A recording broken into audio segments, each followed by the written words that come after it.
to the 16th edition of the Jaipur Literature Festival, protected by Dettol, Banega Swasth India at Darbar Hall. We are delighted to introduce Democracy, the WAP and the Weft with Rona Joy Sen, Yamini Iyer, Mokilika Banerjee in conversation with Seema Sirohi.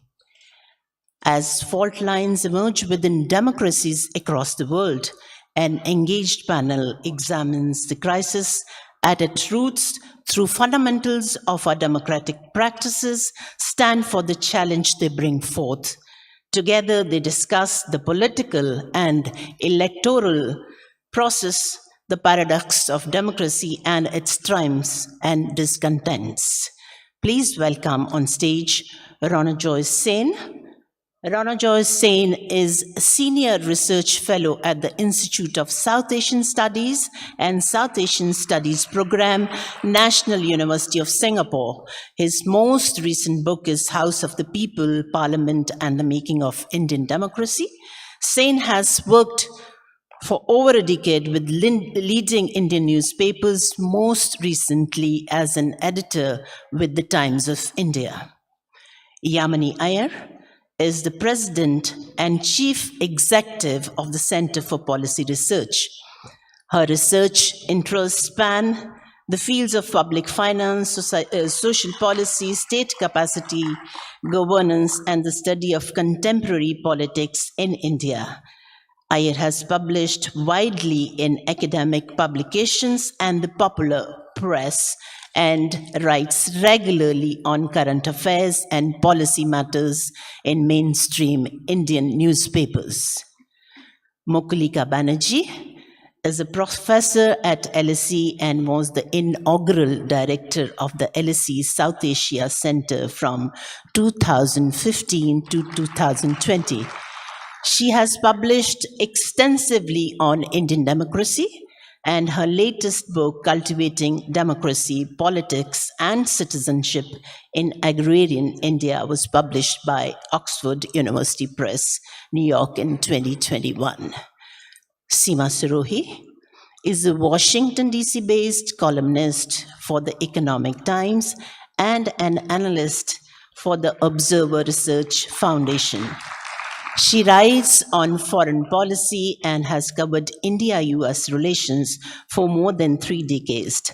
Her latest book is titled Friends with Benefit, the India-US Story. Over to the panel.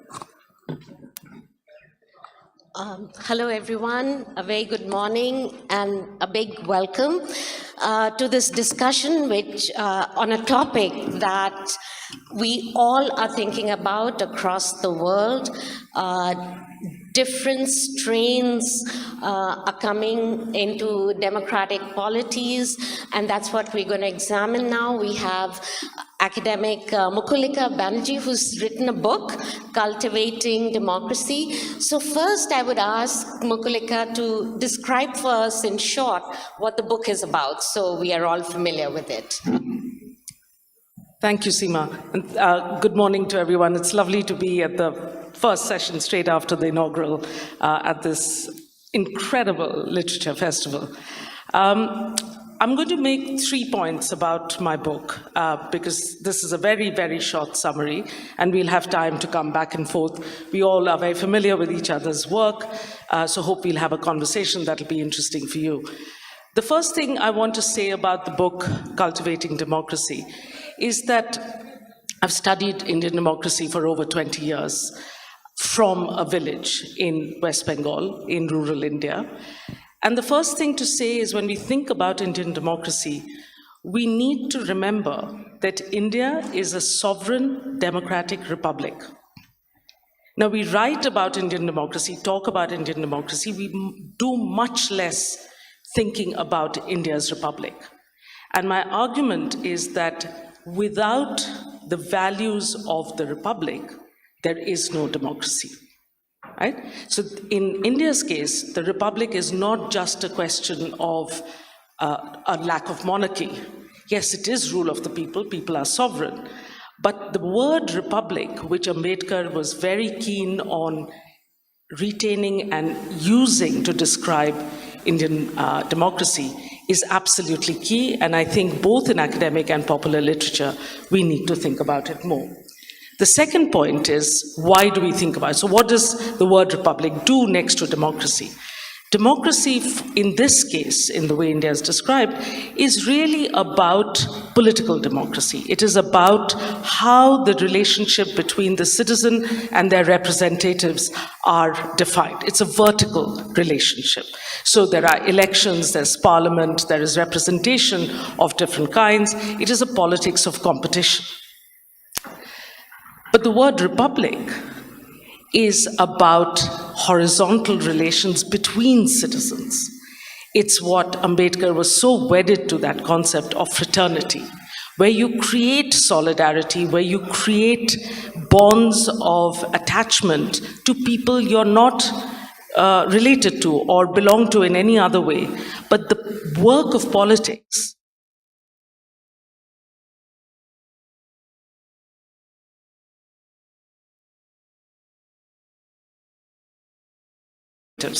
so this horizontal, this vertical and horizontal democracy and republic are important ways. And I think the shorthand way in which this is described in our language, in our academic language, is that vertical relationship is institutional democracy. It's political democracy. It's what Ronojoy will talk about. It's about parliament. But the republic, horizontal relationship, is what Ambedkar certainly was calling social and economic democracy. It's about relationships between people. And of course, in the Indian case, our biggest challenge is caste. The third and final point is the title of the book, Cultivating Democracy, is deliberately a play on the word and on the act of cultivation. It does two things. One is it makes the simple point that democracy is not something that you can just impose from top and expect it to happen. It is not just an institutional framework that you introduce. You've got to create democratic culture. So the work of the republic has to happen in order to have a democracy, and that work is cultivation. You've got to cultivate democracy on a daily basis, every minute, every place that you're in. The second meaning of the word is my understanding of democracy, my theorization of democracy is coming from rural India, a place we don't see as a place that creates political theory. We always think there are recipients of political theory. But when you're a farmer, a cultivator, you know what cultivation is about. So you can think about cultivation deeply, and that informs how you act democratically. Thank you. Thank you, Mukulika. Ranjoy, could you tell us what your book is about and how, in short, how the Parliament has evolved over the years, and so that, whether it's really the people's voice? Right. Thanks, Seema. So my book very briefly, begins with the premise that institutions in general are understudied in India. It's, the elections are, of course, a big festival of democracy, and much of the focus, both academic and popular, is on the elections. So in some senses, this book acts as a corrective to that trend. And very quickly, the book is a sort of an institutional history, although it's not chronological, and it looks at Parliament through different prisms, including, for instance, the changing composition of Parliament, the issue of disruptions, which is often seen as a defining feature of Indian Parliament as well as elsewhere. I look at it through the prism of corruption, because politicians and corruptions, unfortunately, sort of are synonymous in India. I also look at this committee system, which is again one of the aspects of Parliament which is understudied. To your second question on how Parliament has evolved. Very quickly, and we can come back to that again. I think in terms of the composition of Parliament, there's been dramatic changes. For instance, to give one example, the early parliaments, the first two parliaments, 52 and 57, were dominated by lawyers. Almost, if I'm not wrong, if I remember the numbers correctly, almost a third of the parliamentarians were lawyers.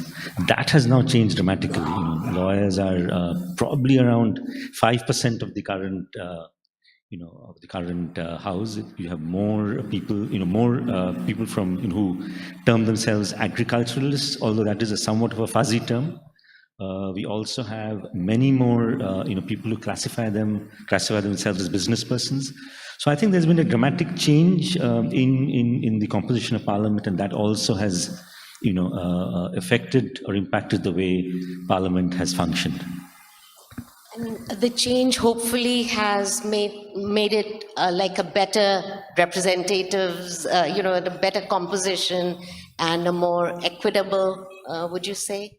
So it has become more representational, but there are serious representational deficits too. So, for instance, women, and both Yamini and Mukuli can talk more about that, is that's seriously underrepresented. I think this current parliament has the highest ever number of women, which is, if I'm not wrong, around 13 or 14%, which is in fact far lower than the global average, but also much lower than our neighbors, Bangladesh and Pakistan, partly because they have instituted, reservation or quotas for women, which India has not been able to.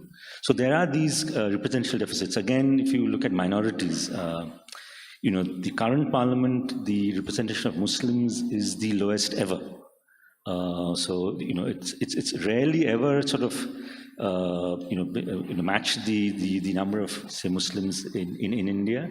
During the Indira Gandhi years, it had sort of roughly was at a par. Currently, it's far below, what the population of Muslims. So there are serious representational deficits, along with, an expansion of representation in Parliament. Which I think we should go to Yamini to get her comments on the current trends in India's democracy. As Rana Joy said, this parliament has the lowest number of Muslim representatives. What does that say? And how does it gel with worldwide trends? Thank you. Thanks, Seema. Let me try and answer that question by trying to bring together both Mukulika and Rananjoy's framework on how to think about Indian democracy, both its evolution and the present moment. And I think there are two important threads that emerge out of this. On the one hand, India's electoral success, that we have had successive elections. There were moments when, particularly in the dark days of booth capturing, when the process of elections itself were complex and shrouded in color.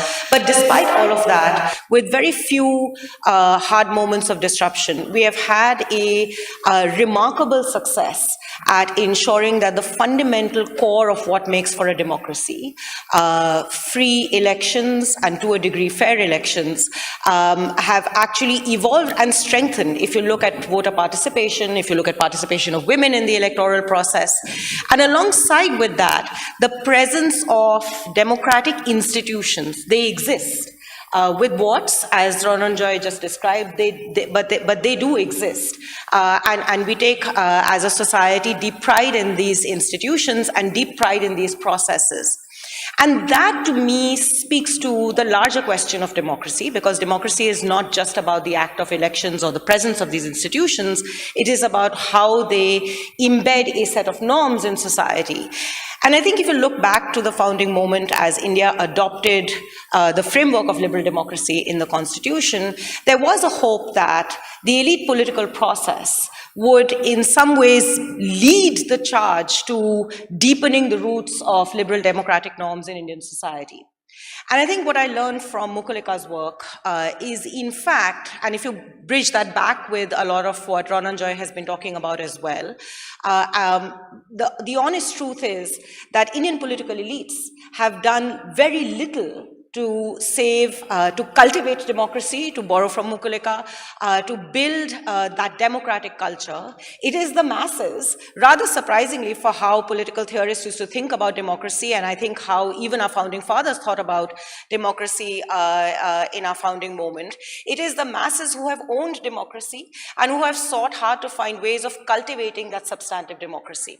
It's been limited, there is no argument there, but the process through which people have come to the fore, both to vote, and as Mukulika's work shows us very evocatively, even that process itself has been about building a democratic culture, building an understanding and imagination of what we expect of our representatives. Through modes of civic action, limited no doubt, but they have existed through the course of our history, all the way even to the present moment. Those modes of civic action have tried to inculcate core cultures of democracy in our citizenry. What are those cultures? A deep public awareness of the impact of issues. So we take to the streets, even in dark moments of democracy, we take to the streets, and in fact we have taken even the strongest governments down to the knees by taking to the streets. The idea of expressing and articulating citizenship, which is fundamentally in a democratic context about placing claims of accountability on the state. It is through civic action that the state was forced to have a right to information, the state was forced to build at least some semblance of a welfare architecture for the people, even as elites were pushing for a very different kind of imagination of the Indian economy. So I think these are some of the deep successes of how both the representational institutions and the representational process of electoral democracy created a space for the cultivation of democracy that I think in our conversations, even in this contemporary moment about democracy, we tend to forget, and we need to bring them to the fore, because ultimately the global answers to the challenge of democracy, we're using different terms to try and explain where we are. We say authoritarianism, we say populism, we say majoritarianism, and it's not just an Indian phenomenon, it is a global phenomenon. And we do see certain kinds of common threads through these types of democratic electoral responses, but the answers will only lie in really seeing how best we can cultivate that substantive moment. And here I just want to make one important comment about the present moment, and then I'll stop, which is there's been a lot of debate and discussion, much of which I agree with, about the challenges to our representational institutions, the nature of our elections, what Rananjoy was saying about how Parliament functions. In fact, frankly, it doesn't. It doesn't necessarily represent all of India. The nature of our political discourse, the presence of crony capital, money in politics, all of these, the authoritarian tendencies of our institutions not to put checks and balances. But to me, both the opportunity and the challenge to democracy lies in the fact that if you look at India in the last 3 to 4 years, most of the citizen activism, the substantive cry for deeper representation and demand for accountability has come from steering far away from the formal party political space. So what I see in Indian democracy today is a complete dichotomy or a separation between what the formal representative arm of democracy is doing and how power is being exercised there, and what that does to our ability to function as democratic citizens, and citizens completely losing faith and trust in the ability of that representative system to respond to their aspirations, their anxieties, and their perspectives. So we take to the streets, yes, in a limited way, but how do we bridge that gap? The answer to our democratic challenge will only come from that. Right. I can't but think of the United States, where democracy has come under strain recently, where there was an attack on Capitol Hill, where the House of Representatives and the Senate sit. So, and there's such a deep polarization in the United States. There, the people, if I were to extrapolate from what you're saying, the people who supported Donald Trump are sort of certain ilk. They're very right-wing in a way. They're anti-immigrant. Some would say they're xenophobic, etc. So democracy has come under strain there as well. And the 50-50 divide in the US, it's so interesting that when the House of Representatives held a hearing on the January 6th attack, it hardly made any impact on the elections. You know, it just, people voted the way they were going to vote before. So it was very interesting to me. Anyway, coming back to Mukulika, what do you think about these global trends and how best one can sort of counter them, especially the threats to democracy? Okay. So, you know, I live in Britain. I teach at LSE, so I live in London, and I follow British politics as closely as I follow Indian politics. And I'm sure everyone in this room is probably aware of what a circus British politics has been for the last couple of years. And yet, following it and following the events in the US, one cannot be struck by two things. One is the strength of institutions, of them holding, the fact that there were police officers who managed to stop and mislead. You remember that very clever police officer who misled the crowd down the wrong corridor, saying, because they didn't know where it was. There are incredible acts of bravery, but also somewhere it was possible to push back because there was a sense of institutions, there are trials, there are investigations, and these are carried out. In Britain too, you see that there are parliamentary standing committees continue to do their work. Yes, there is crony capitalism. During COVID, it was rampant corruption. People were getting, friends of the Prime Minister were getting contracts, but the standing committees are holding each of those MPs and ministers to account on a daily basis. Alongside that, as we know, there is no British Prime Minister who can call himself the British Prime Minister or herself without facing the press on a daily basis. Right? I wake up every morning to the Today program on BBC, where brutal questioning happens to the Prime Minister and all of the cabinet. This is what democratic practice is about, where you need a press.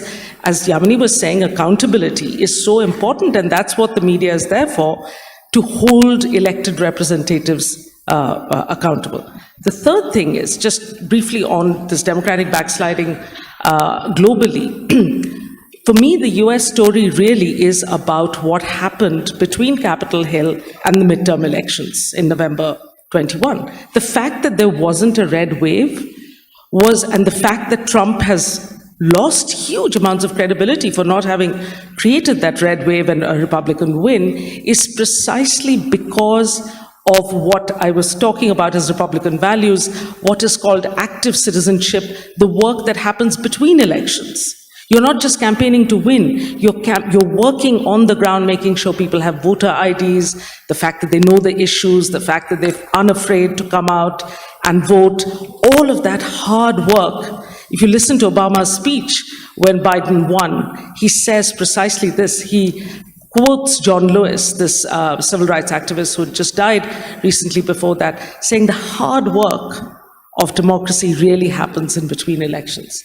So that's, and that's the sort of popular mobilization and what happens on the ground. That's what creates the energy for democratic politics to work. Ronojoy, if I could ask you to intervene here. Now, parliamentary committees are very important, right? I mean, they kind of give direction to the executive. In the US, some committees are hugely important. They control the money, the budget, everything. How are Indian parliamentary committees functioning, especially on security issues, let's say? Yeah, I think much of our public perception of Parliament is through, what we see in terms of disruptions, the rowdyism on the floor of the House, rushing to the well, etc. But the parliamentary committees, behind, sort of the closed walls, of course, the hearings are not public. We are only privy to their reports, have been doing, I would say, fairly good work. So, the parliamentary committee system, in fact, goes back, in India to the British era. So, the Public Accounts Committee, or the PAC, was one of the first to have been set up. It was, I think, in 1919, under the aegis of the Montagu-Chelmsford reforms. And initially, in the early years of Parliament, we had standing committees, but there were only these three financial committees that were there. It was only in the 90s, and the early 90s, associated with a lot of major upheavals in Indian politics, Babri Masjid, the Mandal Commission, of course, the liberalization era. But one thing we tend to forget is that the committee system was actually greatly expanded under Prime Minister Narasimha Rao in 1993. So earlier, before that, they had sort of 3 department-related committees on an experimental basis. That sort of increased to, if I'm not wrong, around 18. So I think the committees have been doing good work. But one of the things that characterized committees was partisanship. Bipartisanship, sorry. That I think has taken a hit, I would say, over the last 8 to 10 years. In fact, we see parliamentary committee meetings which are also being sort of being held hostage to some of the things, the sort of politics that occur in parliament itself. So that I think is a worrying sign. There are other issues with the committees, including conflict of interest, which is not very clearly defined in the Indian case, whereas in other democracies, in the UK, Canada, the US, I think that's quite clearly defined. So for instance, on a committee that looks at, say, aviation issues, you shouldn't be having someone who is involved in running an airlines. And in India, that's quite common, and I can, give numerous examples. For example, for a committee that's examining, say, the impact of tobacco cultivation, etc., you actually have owners of, say, a bidi factory, so etc. So these kind of issues are also rampant. But I think the breakdown in the sort of consensual relations in the community, I think that is a very, very worrying sign. One question that fascinates me is that the southern states in India are about to lose about 20 seats, I believe, in the delimitation process. So because they have performed well in terms of curbing population, and the north is going to gain seats because the population is expanding. How do you square, how do you understand this process, Yamini? That's a really important question, but can I beg your indulgence for 2 minutes just to respond to something that both speakers earlier have said? There's absolutely no argument that our institutions of democracy that in some ways had proven to be a little bit more resilient have come crumbling down in the face of a particular kind of political culture that is prevailing. But at the heart of that lies, I think, this bigger question of the fact that political elites actually failed to fundamentally inculcate democratic culture in the way in which they saw their role as representatives of the aspirations of people.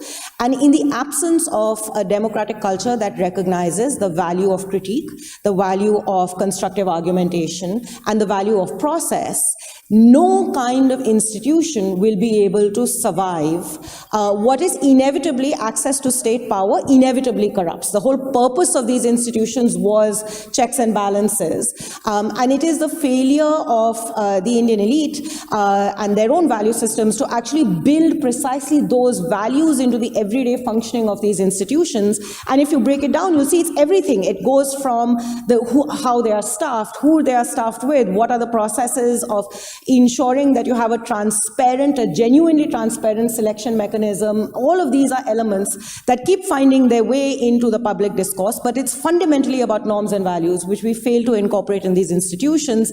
And it is for that reason, I think, that you see this big bridge of trust between what people want of democracy and what our institutions are willing to do, which is at the heart of the challenge that India faces today. And it goes back, I think, to your question about the South and the North. And it's not just about political representation, it cuts across the entire arc of our social, political, and economic life. The biggest fault line that India is confronting already rests in the fact that our economic trajectory moved in a way where it defied everything India tends to defy, all pathways, whether they are democratic or otherwise. There was an expectation that growth would eventually lead to convergence. In fact, growth has led to complete divergence, and we are at a place now where the growth trajectories of certain parts of the country are so far away from growth trajectories of other parts of the country that that convergence is quite unlikely. This is unprecedented. So how we deal with it also has to be unprecedented, and what it requires are deep, strong institutions with embedded democratic culture that are able to function and navigate this. What would that be? One very simple thing. The upper house was meant to be a space for representation of state interest.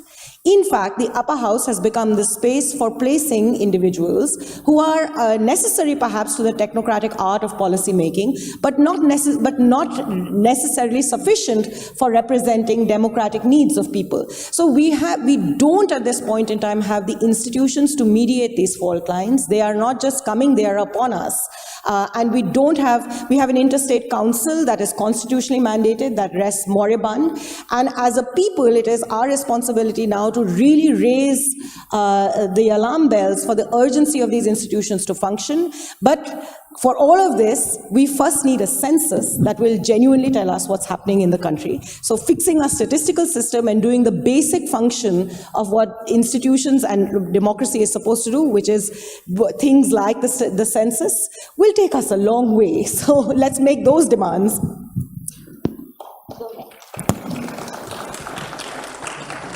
I just wanted to add a footnote to what Yamini's just said, and sorry, this sounds like a litany of disasters, but it needs to be said because we've all referred to free and fair elections, and having studied elections so closely for 20 years, I should note that when we published our book, Why India Votes, for instance, which showed the enthusiasm for elections, elections in India were a very different game. Now, there are three major distortions of Indian elections which we all must think about, and we do not think about it enough. Number one, the Election Commission of India, which was a non-partisan, impeachable body. It had a reputation. Everybody thought it was the best public institution, has failed to remain impartial. Number two, campaign expenditure, which always has been a problem in India. There's lots of cash flowing through the system in elections. We are unaccountable. Has been legitimately made opaque through electoral bonds. The figures came out just yesterday where 57% of electoral bonds money went to the BJP. And therefore there's a distortion of people who give to opposition parties are then the subject of tax raids and enforcement directorate visits and so on, causing a share loss in their share values. I mean, the disaster of funding any opposition party is major. So electoral bonds is the second thing. And the third thing, which affects each one of us who is an Indian citizen, is that you can now count the results according to polling booth by polling booth. So a polling booth covers 1,000 voters. You can tell from every polling booth, every 1,000 population, which parties they're voting for, and therefore their sticks and carrots. As a result, the secret ballot is history. And if people, and one of the major reasons for enthusiasm for elections, as our study showed in the past, was precisely that it was secret. That secrecy has been severely compromised, and we really should be very worried about it because it's a direct impact on the quality of democracy in India. Thank you.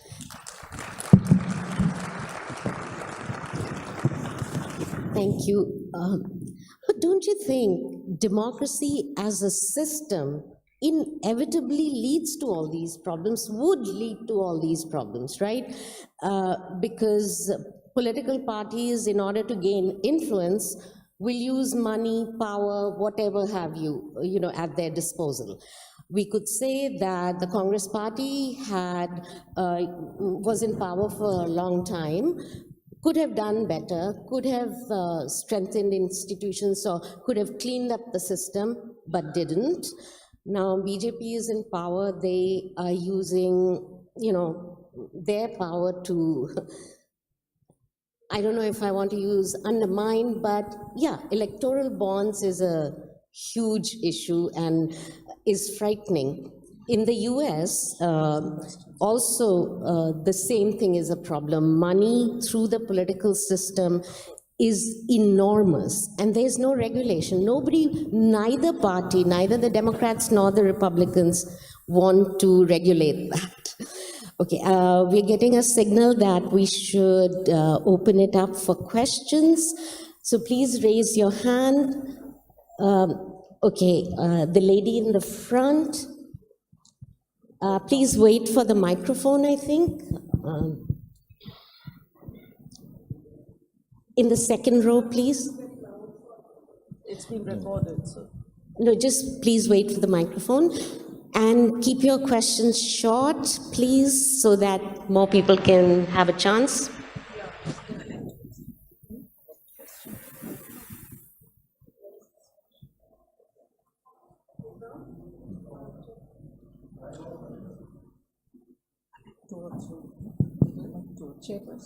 Chair, thank you for the opportunity and the interesting conversation which has taken place. I'll be very brief.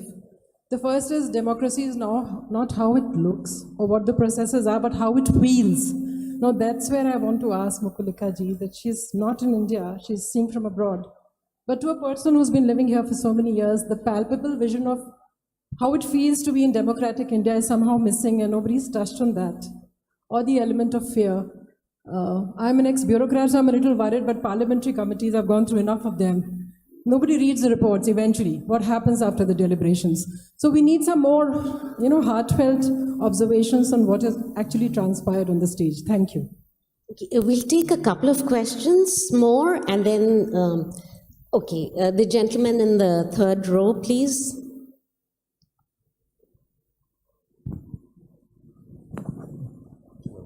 I would like to ask a question who is rarely spoken about Indian democracy. It's about the criminalization of the politics. And it was a remark by the ambassador of Singapore a few months ago about how democracy can work with more than half the MP who are criminals in the national representation of India. Mukulika, would you like to go for? No, let's just, we don't have time. Okay, so I'll take the first question. We are here as analysts. I think we can do a different discourse of what it feels like. Yes, I live abroad. I do a lot of research. I probably spend more time in rural India than most people who are in the audience. So I have everything I say is inductive. It comes from ground experience. And one can see what is happening. And yes, I think what we are saying here in an analytical observational language is describing the conditions that create what you're feeling, what I'm feeling, what Yamini's feeling, what people here are feeling. When you have a press that does not ask questions of elected representatives, when asking questions by citizens can throw them into jail, when there is a culture of fear and censorship, when as academics, my colleagues suffer the complete loss of academic freedom in universities. You can't teach. Universities is one place where you're meant to debate and discuss and ask uncomfortable questions, and it's no longer possible. Students get beaten up, as we know. So of course that creates a culture. So really what we are describing here is why is it that Indian democracy has had the career and what is happening at the moment. We're trying to explain that through analytical language. Yamini, would you like to answer the second question about criminalization of politics? Sure, and let me, for a split second, take off my analyst hat and speak as a citizen. I come from Delhi. We recently had to vote for our municipal elections. And every time as a voter, I stand in that line waiting to vote, there's a sense of thrill and excitement, even though when I walk into the to press the button, I'm thoroughly confused about what I should do because of many of the issues that we have raised and this whole question of criminalization. I'm not always sure that those who seek to represent me in effect actually do represent me as a voter, as a citizen, my anxieties, my demands, my needs. But there is a thrill and excitement and a sense of deep power. And the whole point of talking about democracy, studying democracy, being a participant in democracy is to ensure that we continue to feel that sense of thrill and deep power. There is nothing like being able to vote, even if those who you're voting for, come with votes and everything. So that's what we should preserve and fight for. And those are the spaces of critique, engagement, dialogue that we need to preserve and fight for, despite all that we know is wrong with our democracy. Roneja, you want to say something? I just wanted to add to that question on criminalization. And in fact, what had happened was, I think the Singapore parliament, it was just the numbers, which are actually, true, was mentioned that, in the current parliament, over 40% of the MPs have criminal charges. Mind you, they're not been convicted, it's criminal charges, so there's a difference. But the government sort of reacted, adverse to that comment, which was merely boldly stating the facts. But just a quick note there also, some research has shown that, voters are not apparently averse to, voting for people with criminal records. And, maybe some of them see that as a sort of, some kind of a badge of efficiency, etc. So there is, more research that needs to be done on why, certain kinds of people do get elected, even people with criminal records, and some of them with very serious criminal charges. It's just not sort of organizing a procession on the street, etc. Serious criminal charges like rape, murder, manslaughter, etc. So I think, more work needs to be done on that. Anybody else? Okay, the gentleman in the front row.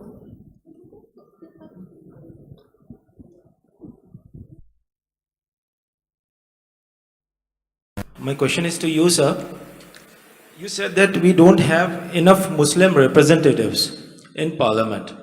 Can you kindly explain, if I'm a Hindu representative, please explain how I am not able to address the issues of Muslims in particular, be it education, be it good roads, be it sanitization, be it well-being of a Muslim, rather than being a Muslim representative, which I think might be saying, issuing the problem of the religious issues. See, I am a Jain myself, right? I might be the smallest minority in this country. I don't need to have a Jain representative in parliament for my problems as a nation of this country. Thank you. Who wants to tackle that? Do you want to make? Sure. You have a point there, but minorities representation in parliament, I think that's, to address the interests. So for instance, in the Indian parliament, Christians, the other smaller minorities, I'm not sure about the Jains, but Christians and Sikhs, so Christians and Sikhs have, representatives according to their own, whatever their population is in. But for Muslims, the gap is extremely stark, and that's what I was pointing to. So if the Muslim population, roughly, of course, we don't have the latest census figures, roughly around 15% of the population, you have only, I think 4.5% of parliament is Muslim MPs. And just to add, the ruling party does not have a single Muslim MP. So that's something to ponder about. There is one MP by the name of Soumitra Khan in Bengal, but I think that he's apparently also not a Muslim. That's a sort of title. So we don't have the ruling party does not have a single, out of its, 300 odd MPs, not a single Muslim MP. I don't know whether... I think Yamini wants to say a few words. Same question should be asked about why we want a women's reservation bill, why we think about caste representation in parliament. Ultimately, so I don't think that's the point. Parliament is supposed to represent the diversity of this country. all voices, all castes, all religion, all genders, and all should have an equal voice in positions of power. That's the point.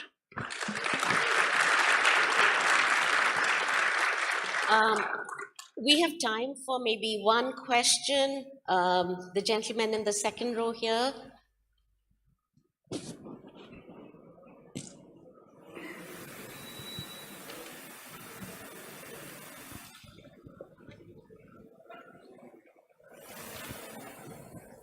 Each of you have spoken about some of the strains under which Indian democracy is operating at the moment, but I haven't heard the name of Prime Minister Modi.